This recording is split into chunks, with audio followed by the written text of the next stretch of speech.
እግዚአብሔር ያለው ሰው ሁሉ ያለው ጥበብ አለው፣ ዕውቀት አለው፣ ጤና አለው፣ ሀገር አለው። ብቻውን ሁሉ ሆኖ ከሰራዊት ይልቅ አሸናፊ ነው። ስትፈሩ ስትደነግጡ ምን በላ ስትሉ እሞት ይሆን ብላችሁ ስትፈሩ ድንግጥ ሲለን ይሄን ማሰብ አለብን። እግዚአብሔር ይሄን ዓለም ከየት አመጣው? ለዚህ ሰማይ ጎተራ አልነበረው፣ ለዚህ ምድር አዳራሽ አልነበረው። አልነበረን መጣ። እግዚአብሔር ያልዘራውን የሚያጭድ የተዘራውን ማጨድማ ገበሬ ይችላል። እግዚአብሔርን ታማ ያስታመመው ማን ነው? እግዚአብሔርን ታስሮ የጠየቀው አለ? እግዚአብሔር ተርቦት ያበላው ማን ነው? እግዚአብሔር በርዶት ያለበሰው አለ? እግዚአብሔር ቸግሮት ያበደረው ማን ነው? እግዚአብሔር ተገፍቶ የፈረደለት ማን ነው? አንዳችም እንኳን የለም። ግን ዘገበርክሙ ለአሐዱ ምሉኑ ውሳት ሊተገበርክሙ ለሱ ሳናደርግለት ያልዘራውን ያልበተለውን ይሰበስባል። ለሱ ሳናደርግለት ለወንድማችሁ አድርጋችኋልና ለኔ ያደረጋችሁልኝ ብሎ ያላደረግንለትን አደረጋችሁልኝ የሚል ነውና እግዚአብሔርማ እውነትም እንዲህ የሚያደርግ ነው ይላል። አደለልን ብሎ ደግሞ እኛ ዛሬ ድንጋዮች ሆነናል። ተነግረን አንሰማም፣ ቀዝቃዞች ነን፣ የሃይማኖት ወኔ የለንም። እግዚአብሔር ሲሰደብ ዝም ነው የምንለው። ዝም ብለን ቁጭ ብለን እንበላለን፣ እንጠጣለን፣ ይመሻል ይነጋል። የሀገር ጉዳይ አስጨንቀን፣ የቤተክርስቲያን ጉዳይ አስጨንቀን፣ ለሀገርና ለቤተክርስቲያን መጨነቃችን ቀርቶ ለራሳችን በተጨነቅንበት ለራሱ ያልሆነ ህዝብ ለሀገር ይሆናል ብላችሁ ለራሳችን እኮ አልሆንም። ለሚያምን ግን ይቻላል። እምነት ላለው ከአንድ ድንጋይ ሰማይ ይሰራል። ቅዱስ ላሊበላ ምድርን ሰማይ ያደረገ፣ እኛ ደግሞ ምድርን ሲሆን እያደረግናት።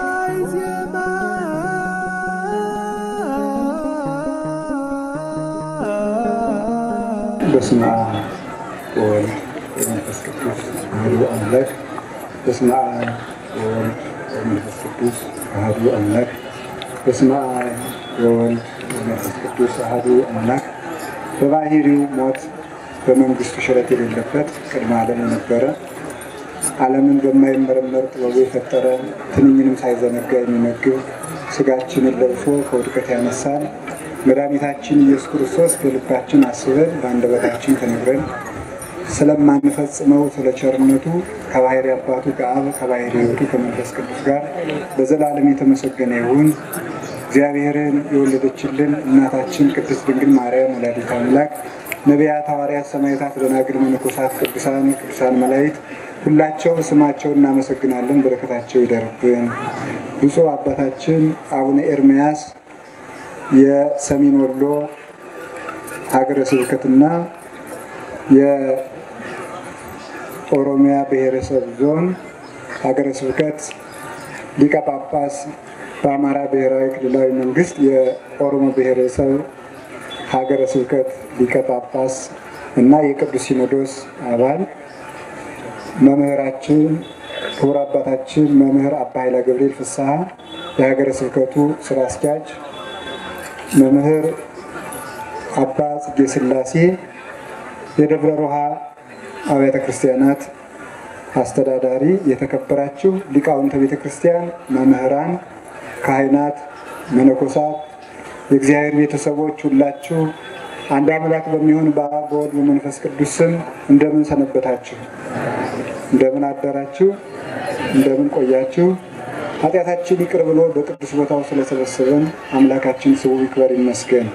እንኳን ለቅዱስ ላሊበላ የዕረፍት በዓል በሰላም አደረሳችሁ። ለመታዘዝ ነው እንጂ የሚያስተምሩን ብፁዕ አባታችን አቡነ ኤርምያስ ናቸው።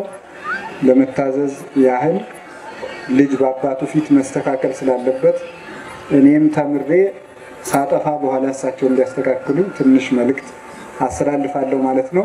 የሁሉ ባለቤት እግዚአብሔር ልቡናችንን ይክፈትልን። ሁሉ ይትካሃል ለዘየአምን፣ ሃይማኖት ላለው ሰው ሁሉ ይቻላል። እስኪ ሁላችሁ ለሚያምን ሁሉ ይቻላል በሉ። እንደገና በሉ። እንደገና በሉ። ለሚያምን ሁሉ ይቻላል። ስንቱ ይቻላል? ሁሉም ይቻላል። ሃይማኖት ላለው ሰው፣ ሃይማኖት በልቡናው ላለው ሰው፣ ሃይማኖት ለጸናለት ሰው ሁሉ ነገር ይቻለዋል። ሃይማኖት ማን ነው ሲባል በአጭር ቃል ሃይማኖት እግዚአብሔር ነው። ሃይማኖት ላለው ሰው ሁሉ ይቻላል ማለት እግዚአብሔር ላለው ሰው ማለት። እግዚአብሔር ያለው ሰው እግዚአብሔር በልቡ ላለው ሰው በኑሮው ባንደበቱ በሁለንተናው እግዚአብሔር ያለው ሰው ሁሉ አለ። በዚህ ዓለም ሁለት አይነት ሰዎች አሉ ይላል ቅዱስ ዮሐንስ አፈወርቅ። አንደኞቹ ከአንዱ ክፍል ያሉት ደሃ ናቸው፣ ሀብታም ይሆን ይመስላቸዋል። ሁለተኞቹ ደግሞ ሀብታም ናቸው፣ ደሃ የሆኑ ይመስላቸዋል። ሁለት ሰዎች አሉ። ለድሆችም ድህነታቸውን ልናስረዳቸው፣ ለባለጸጎችም ባለጸግነታቸውን ልናስረዳቸው ይገባል።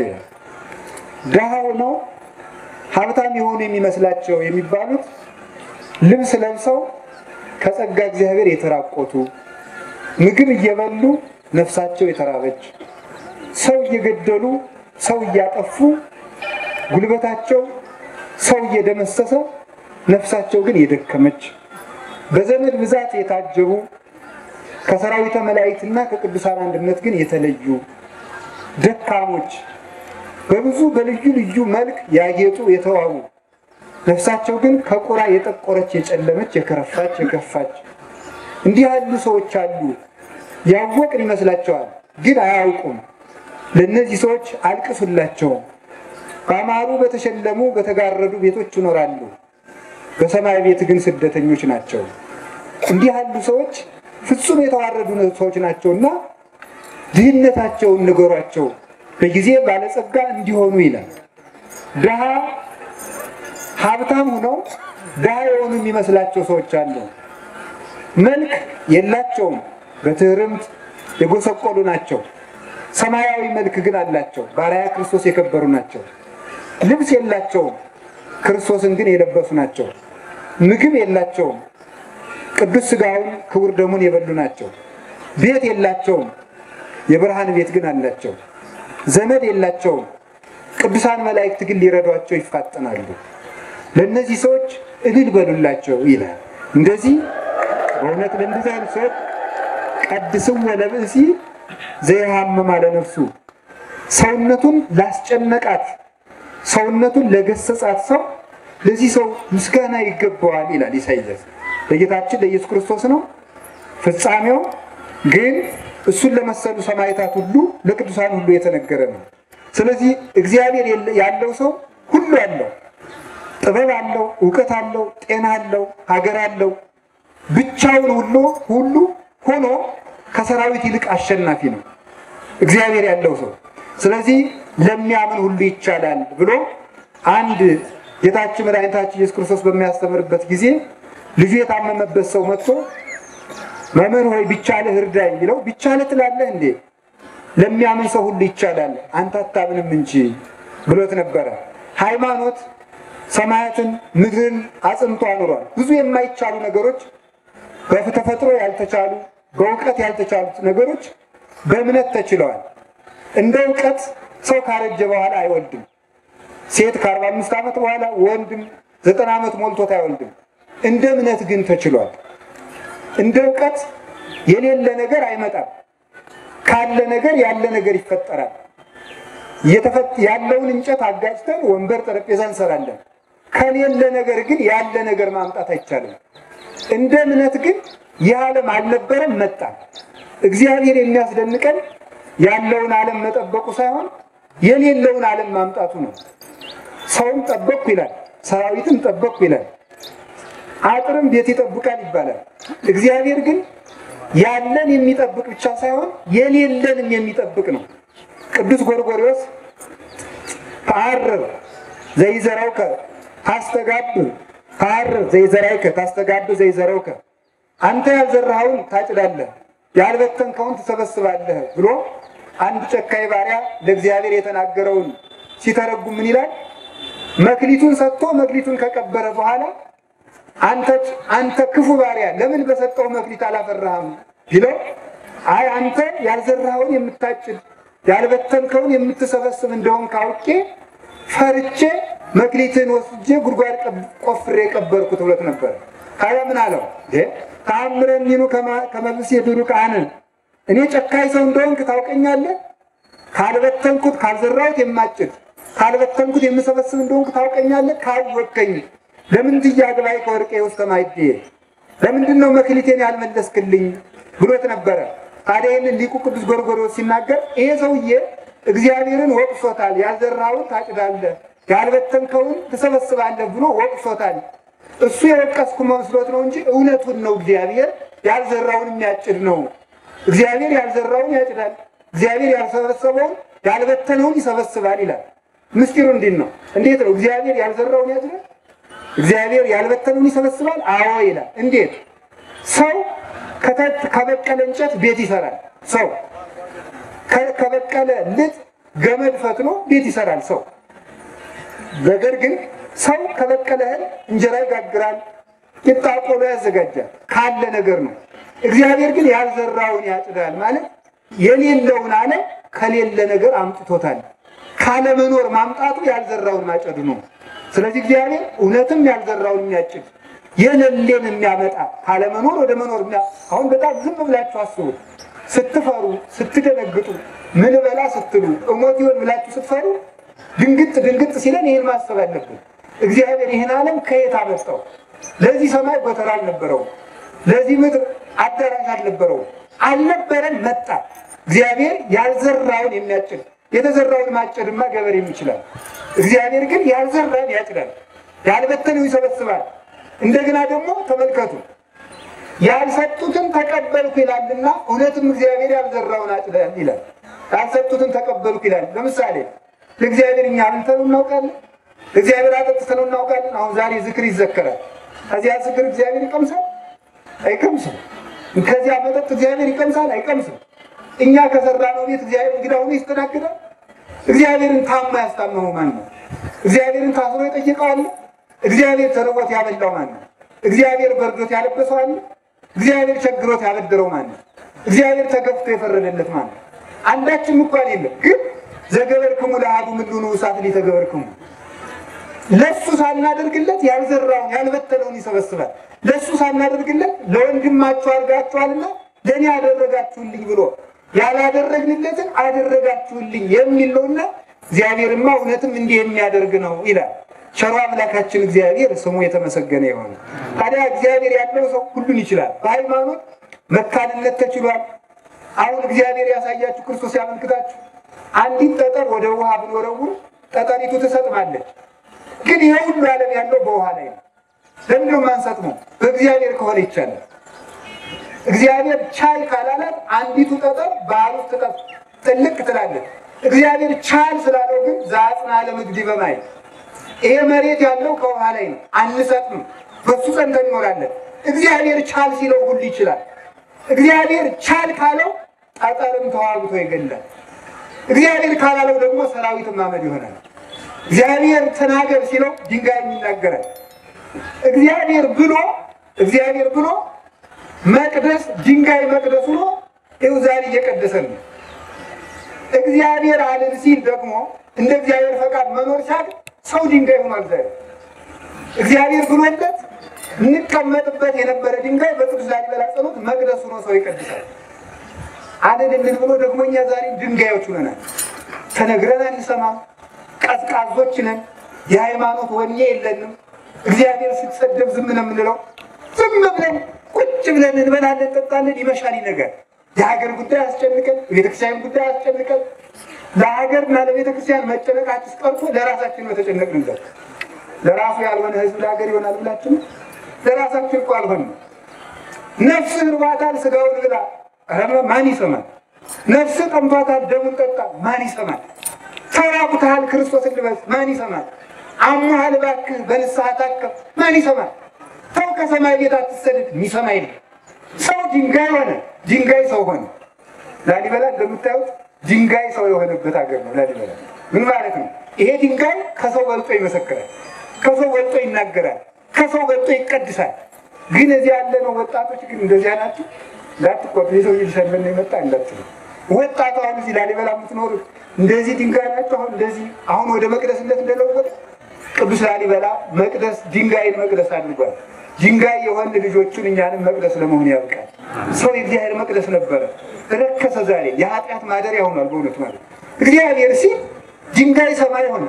ላሊበላ ማለት በኢትዮጵያ ያለ ጽርሐ አርያም፣ በኢትዮጵያ ያለ ገነት፣ በኢትዮጵያ ያለ ብሔረ ሕያዋን፣ በኢትዮጵያ ያለ ብሔረ መላእክት ሰባቱ ሰማያት ላሊበላ ውስጥ አለ እንደምታውቁት ቻልሲን ነው።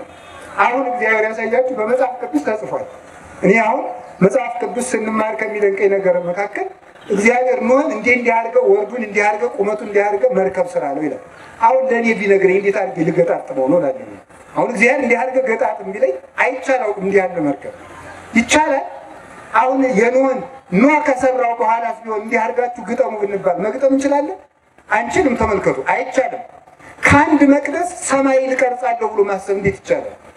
ለሚያምን ግን ይቻላል። እምነት ላለው ከአንድ ድንጋይ ሰማይ ይሰራል። ቅዱስ ላሊበላ ምድርን ሰማይ ያደረጋት፣ እኛ ደግሞ ምድርን ሲኦል እያደረግናት ነው። እንዲህ ያለ ቅዱስ ሳዊሮስ ወኮነ ሰማይ ዓለመ ወዓለምሂ ሰማይ ኮነ ወስብሐት። ተመልከቱ፣ ለዘወለዶ አብ በምስጢር ዘይትረከብ ወለደቶ ቅድስት ድንግል በምስጢር ዘይትረከብ ወስብሐትኒ በውስተ ሰማይ ኮነ በዲበ ምድር ይላል። እነሆ ዓለም ሰማይ ሆነ፣ ዓለምን ሰማይ ሆነ፣ ሰማይ ዓለም ሆነ ይላል። ወኮነ ሰማይ ዓለመ ሰማይ ዓለም ሆነ አለ። ወዓለምሂ ሰማይ ኮነ ዓለም ደግሞ ሰማይ ሆነ አለ። ይሄ የተፈጸመው አንደኛ በክርስቶስ ልደት ነው። ሁለተኛ በቅዱስ ላሊበላ ዘመን ሰማይ ዓለም ሆኗል፣ ዓለም ሰማይ ሆኗል። ዓለምን ሰማይ ሰማይን ዓለም ያደረገ ብቸኛው ንጉሥ ቅዱስ ላሊበላ ነው። ዓለምን ሰማይ አድርጎታል። ለምን? ሰማያትን አምጥቶ እዚህ ያሳይቶናል። ስንሞት ብቻ ነበር እኮ የምናየው መንግስተ ሰማያትን። መንግስተ ሰማያትን ማየት የሚቻለው ሙታንም ለዚያውም ከጸደቅን ነው። እንደ ሞትንም እኮ አናየውም። ገና ደግሞ ክርስቶስ ሲመጣ ነው። መቆያችን ገነት ነው። እግዚአብሔር ለኢትዮጵያ ከዋለላት ውለታ መካከል በሰማያት ሂደን የቅዱሳን መላእክትን ማህሌት መንግስተ ሰማያት ገብተን ከመቅመሳችን በፊት እስከዚያ በአረቦድነት በቅዱስ ያሬድ ዜማ ስትቀምሱት ቆዩ፣ የሰማዩን ማህሌት ቅመሱት፣ በሰማይ የምትኖሩት ኑሮ ማለት ይሄ የቅዱስ ያሬድ ማህሌት ነው ብሎ ያቀመሰን የማይቋረጥ። አሁን እንደምታውቁት በዓለ ሃምሳ ነው አይደል? አበቃብን አላላችሁ? አበቃ አይደል? ሰሞኑ እንግዲህ ጾም መጣ ነገ ሰኞ። በዓለ ሃምሳ ለምንድን ነው ሳናቋረጥ የምንበላው? እግዚአብሔር በአብይ ጾም ገፍቻችኋለሁና ልካሳችሁ ብሎ ነው አይደለም እኮ። ለምንድን ነው በዓለ ሃምሳ ብለን ረቡዕም ዓርብም የምንበላው? ለማይቋረጠው ለመንግስተ ሰማያት ረፍት አረወንቱ ሆናችሁ ብሎ ነው። ቅምሻ ናት። አሁን እናንተ 50 ቀን በላችሁ ብላችሁ ደስ ብሏችኋል። ይሄማ ቀላል ነው።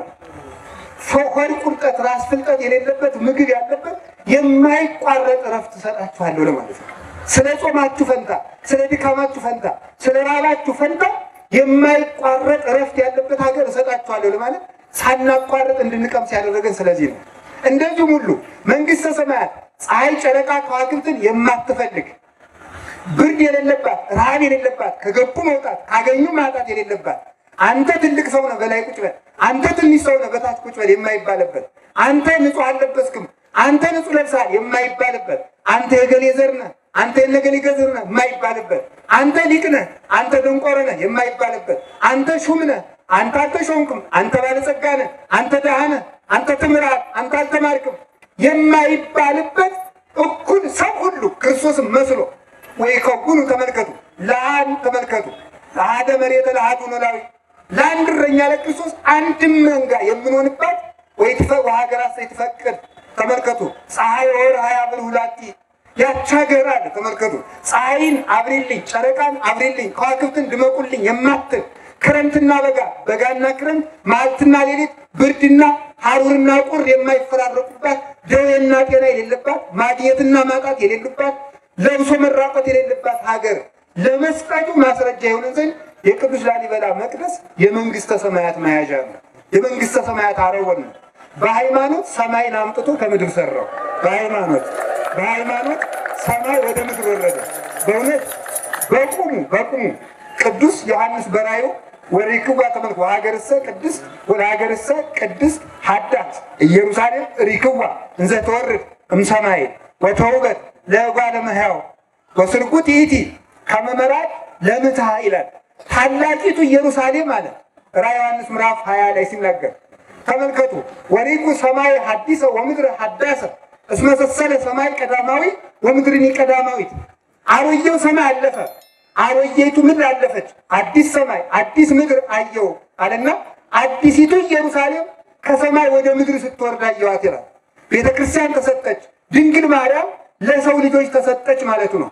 በቁሙ ግን በሰማያዊት ኢየሩሳሌም ክርስቶስ ከመጣ በኋላ በቀኙ ለመቆም ካበቃን ዓለም ሳይፈጠር የሰራውላችሁ መንግስተ ሰማያት ኑ ውረሱ ብሎ ከማስረከቡ በፊት ቅዱስ ላሊበላ ሰማይን አውርዶ ኢየሩሳሌም ሰማያዊትን አውርዶ ያሳየን የሃይማኖት መስታወት ነው። እሱን የሰራልን እግዚአብሔር የተመሰገነ ይሁን። ለጊዜው በእውነቱ እንዲህ ይላል አባቶቻችን ምን ይላሉ መሰላችሁ? በወንጌል መራይከነ ወበነቢያት ናዘዝከነ በሐዲስ ኪዳን ሥጋ ለብሰህ እስከምታድነን ድረስ በነቢያት ስታጽናናን ቆየሃል። መንግስተ ሰማያት ገብተን ፍጹም ዕረፍት እስከምናገኝ ድረስ በቅዱስ ላሊበላ መቅደስ ሲያጽናናን ሊቆይ ያስባል እግዚአብሔር ማለት ነው። የቅዱስ ላሊበላ መቅደስ መጽናኛችን ነው እና ሁሉ ይቻላል። ይሄን ያደረገው በእምነት ሁሉን ችሎ ነው። ቅዱስ ላሊበላ በእምነት የቻላቸውን ሶስት የማይቻሉ ነገሮች ልናገርና ስለ ሕንጻ አንድ ነገር ተናግሬ ትምህርቴን ጠቀላለሁ። ብፁዕ አባታችን አስተካክለው የኔን ደግሞ ያስተምሩናል። አላችሁ ይሆን? እግዚአብሔር ከሁላችን ጋር ይሁን። እንደምታውቁት አባ ጊዮርጊስ ዘጋስጫ አብርሃምን ሲያመሰግን እንዲህ ብሎ ይናገራል። አብርሃም ሶስት ጸጋ አለው ይላል። ሶስት ጸጋ፣ አንደኛው ምንኩስና፣ ሁለተኛው ሰማዕትነት፣ ሶስተኛው ባለትዳርነት ነው። ሶስት አንድ ሰው ነው ግን ሶስት ክብር አለው። ስለዚህ አብርሃም መነኩሴ ነው። ደግሞ መነኩሴ ያገባል እንዳትሉ ደግሞ እንደዚያ ስላችሁ ጊዜ ችግር እኮ ነው። ስለዚህ ተመልከቱ በመጽሐፍ ቅዱስ ኦሪት ዘሌዋውያን ምዕራፍ 11 ላይ ጭልፊት አይበላም ይላል። ጭልፊት አይበላም ማለት ምን ማለት ነው? ጭልፊት አይበላም ማለት የሚረባውን ሳይሆን የማይረባውን ኃይለ ቃል ሞጭልፎ የሚሄድ ሰው አይጸድቅም ማለት ነው። ሰምታችሁ ጭልፊት አይበላም እንጂ ስለ ጭልፊት ሊወራ ተፈልጓል። ምስጢሩ ጭልፊት አይበላም በሉ እስኪ። አጥኖ ቃል ነጥቆ የሚሮጥ ሰው አይጸድቅም። ምስጢር የሚይዝ ነው እንጂ ማለት ነው። ስለዚህ ጭልፊት እንዳትሆኑ ማለት ነው። ስለዚህ ምን አለ አብርሃም ዘመዶቹን ጥሎ ከካራን በመሰደዱ የመነኮሳት አባት ነው ይላል። እግዚአብሔር አብርሃምን ተገዘርልኝ ብሎታል። አብርሃም ወደማያውቀው ሀገር ነው ሄደ። ወደማያውቀው ሀገር በመሄዱ ለመነኮሳት እግር እንጂ ሀገር የላቸውም ይላሉ አባቶቻችን። መነኮሳት እግር ያላቸው እንጂ ሀገር የላቸውም። ዘመዳቸውንም አያውቁም፣ ዘርም አይቆጥሩም። እንዲሁም አንድ ባይታዊ በበረሃ እየኖረ አባትህ እኮ ሞተ ቢሉት ኮንከ ጸራፌ እስመ አቡየ ኢይመውት ለዓለመ አለ። ለምን ትሰድበኛለህ? የኔ አባት አይሞትም ማለት ምን ማለት ነው? አባቴ ማን ነው ማለት ነው? እግዚአብሔር ነው ማለት ነው። አባቴ እግዚአብሔር ነው። የሚሞት ዘር አትቁጠርልኝ፣ የኔ ዘር በሰማይ ነው ብሎ መናገሩ ነበር። ስለዚህ አብርሃም የማያውቀውን ሀገር ምን አደረገ? የሚያውቀውን ሀገር ጥሎ ወደማያውቀው ሀገር ሄደ። በዚህ አብርሃም የመነኮሳት አባት ነበረ። በስደቱ ቅዱስ ላሊበላ በስደቱ በጸሎቱ በትርምቱ የመነኮሳት አባት ነው በእውነት ማለት ነው። ለእኛም ለመነኮሳት ተስፋችን ነው። ቅዱስ ላሊበላ አግብቶ እንደ መነኩሴ የኖረ ነው። ከዚህ የተነሳ የመነኮሳት ክብር አለው። አብርሃም ሲገዘር ደሙን አፍስሷል። ደሙን በማፍሰሱ ደግሞ የሰማዕታት አባት ነው። ቅዱስ ላሊበላ አባታችን ከወንድሙ ተገርፎ በፈሰሰው ደግሞ የሰማዕታት አባት ነው። የሰማዕትነት ክብር አለው። ለሚገፉትም መጠጊያቸው ነው ማለት ነው። ከቅዱስ ወለተ ክብራ ደግሞ ጋር ኑሮ ዘር ቡሩክ በመተካቱ እንደገና ደግሞ ከሷ ጋር በአንድ መጋረጃ ኑረው ቅዱስ ስራ በመስራቱ ደግሞ የባለ ትዳሮች አባት ነው። ስለዚህ ቅዱስ ላሊበላ የመነኮሳት መጠጊያቸው፣ የሰማዕታትም በጸሎቱ ረዳታቸው፣ የባለ ትዳሮችም ደግሞ ጥጋቸው ነው። ለምንሰደደው ስደታችን፣ ለመነኮስ ነው ምንኩስናችን። ላገባችሁም ትዳራችሁን ቅዱስ ላሊበላ ይባርክልን። ለሚያምን ሰው ሁሉ ይቻላል። አንድ ሰው አንድ ስራ መስራት አቅቷል። ለእኔ ለራሴ ምንኩስና ይከብዳኛል፣ ግን እሱ አግብቶ የምንኩስናንም ኑሮ ይኖራል። ላገባችሁት ብቻ ትዳርን እንኳን መያዝ አቅቷቸዋል። አንድ ሴት ይዞ መኖር በዚህ ዘመን ለወንዶች ሰማዕትነቱ ሆኖባቸዋል። አንድ ባል ይዞ መኖር ሰማዕትነቱ ሆኖባቸዋል። ቅዱስ ላሊበላ ግን ደግሞ ትዳርም እያለው ደግሞ ሰማዕት ነው። እኛ ከየቱ ልንጠጋ ነው? ወይ ትዳሩ አልተሳካ፣ ወይ ምንኩስናው አልተሳካ፣ ወይ ክህነቱ አልተሳካ። በዚህ ዘመን ሶስት የደፈረሱ ምንጮች አሉ። ክህነት፣ ትዳርና ምንኩስና ናቸው። ሀገር ሰላም የሚሆነው እነዚህ ሶስቱ ምንጮች ንጹህ ሲሆኑ ነው። ከንጹህ ትዳር ንጹህ መነኩሴ ይገኛል። ከንጹህ መነኩሴ ንጹህ ካህን፣ ንጹህ ሊቀ ጳጳስ፣ ንጹህ ፓትርያርክ ይመጣል። ከደፈረሰ ትዳር ንጹህ ካህን አይገኝም፣ ንጹህ ምንኩስና አይገኝም። ካነጻ ምንኩስና ንጹህ ጳጳስ ሊገኝ አይችልም። ሶስቱ ምንጮች ደፍርሰዋል። ስለዚህ በእውነቱ አባቶች የቅዱስ ላሊበላ ከሆናችሁ ወጣቶችም እርኩሰታችሁን ትታችሁ በየቦታው ፈረንጆቹ እዚህ ሊጎበኙ እየመጡ የሚያስተምሯችሁን እርኩሰት ትታችሁ እንደ አባታችሁ እንደ ቅዱስ ላሊበላ ወይ ከተቀደሰ ትዳር ተጠጉ፣ ወይ ተሰደን አላማረብን መከራው ሳይቀርልን መንግስተ ሰማያትን ማጠን ከአንዱ እንድንጠጋ አምላከ ቅዱሳን ይርዳል። ለሚያምን ሁሉ ይቻላል። እሱ አምኖ እነዚህ ሁሉ መከራዎች ቻላቸው። መርዙንም ቻለው፣ ግርፋቱንም ቻለው፣ ስደቱንም ቻለው፣ መከራ መቀበልን ቻለው፣ መንገድ መድከሙን ቻለው። መንገድ ሲሄድ እንኳን ድክም ሲለው እንቅልፍ ስትመጣበት የሥጋ ባህሪ ነውና ቅዱስ ገብርኤል አብሮ አያችሁ ሃይማኖት ከመላእክት ጋር ያዛምዳል። ማረፍ ሲፈልግ ቅዱስ ገብርኤል እኔም ደክሞኛል ትንሽ ልረፍ ይለው ነበር። ቅዱስ ላሊበላ እንዲያልፍ አብሮት ገደም ይል ነበር። ሃይማኖት ላለው ሰው መላእክት ያሳርፉታል። እኛ እኮ ማረፊያ ያጣነው እምነታችን ቀዝቅዞ ነው፣ ወርደን ነው። ከቅዳሴ ከጊራን ከጸሎት ከቁርባን ታተን ነው። ከተፈለግንበት ቦታ እንድንገኝ አምላከ ቅዱሳን ይርዳል። እንግዲህ ሃይማኖት ሲኖር አሁን ይሄንን መቅደስ አንዷን መስኮቱን አንዲቱን መስኮት እንኳን የኢትዮጵያ ሰዎች በሙሉ ቢሰበሰቡ መስራት አይቻልም።